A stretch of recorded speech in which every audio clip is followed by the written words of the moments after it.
আমাদের সরকারের পক্ষ থেকে আমরা এটা বলবো না যে বিগত সরকারের ব্যর্থতা, এই ব্লেম গেম আমরা খেলতে চাই।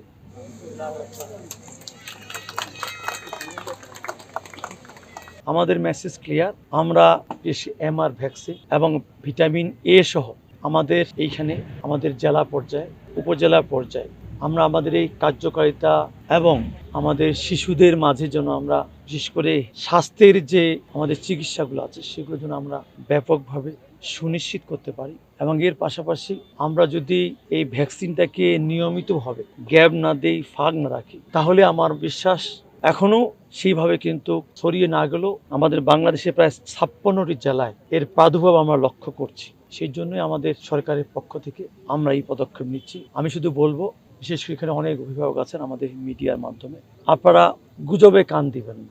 আপনি গুজবে কান না দিয়ে আপনার সন্তানকে আপনি টিকা দেন, ভিটামিন এ প্রভাব তাহলে ভিটামিন এ খাওয়ান, এবং হেলথের ক্ষেত্রে তাকে যেভাবে সজাগ রাখা যায়, বিশেষ করে তার শরীরে অ্যাশ আসলে, বমি আসলে, চোখ লাল হলে, যেগুলো আমরা নর্মাল কিছু উপসর্গ দেখতে পাই, সেগুলো যে আমরা লক্ষণ দেখতে পাই, আমরা অতি দ্রুততার সঙ্গে গ্রামীণ চিকিৎসাকে আমরা বিশেষ করে নির্ভর না করে আমরা হাসপাতালে আমরা নিয়ে আসব।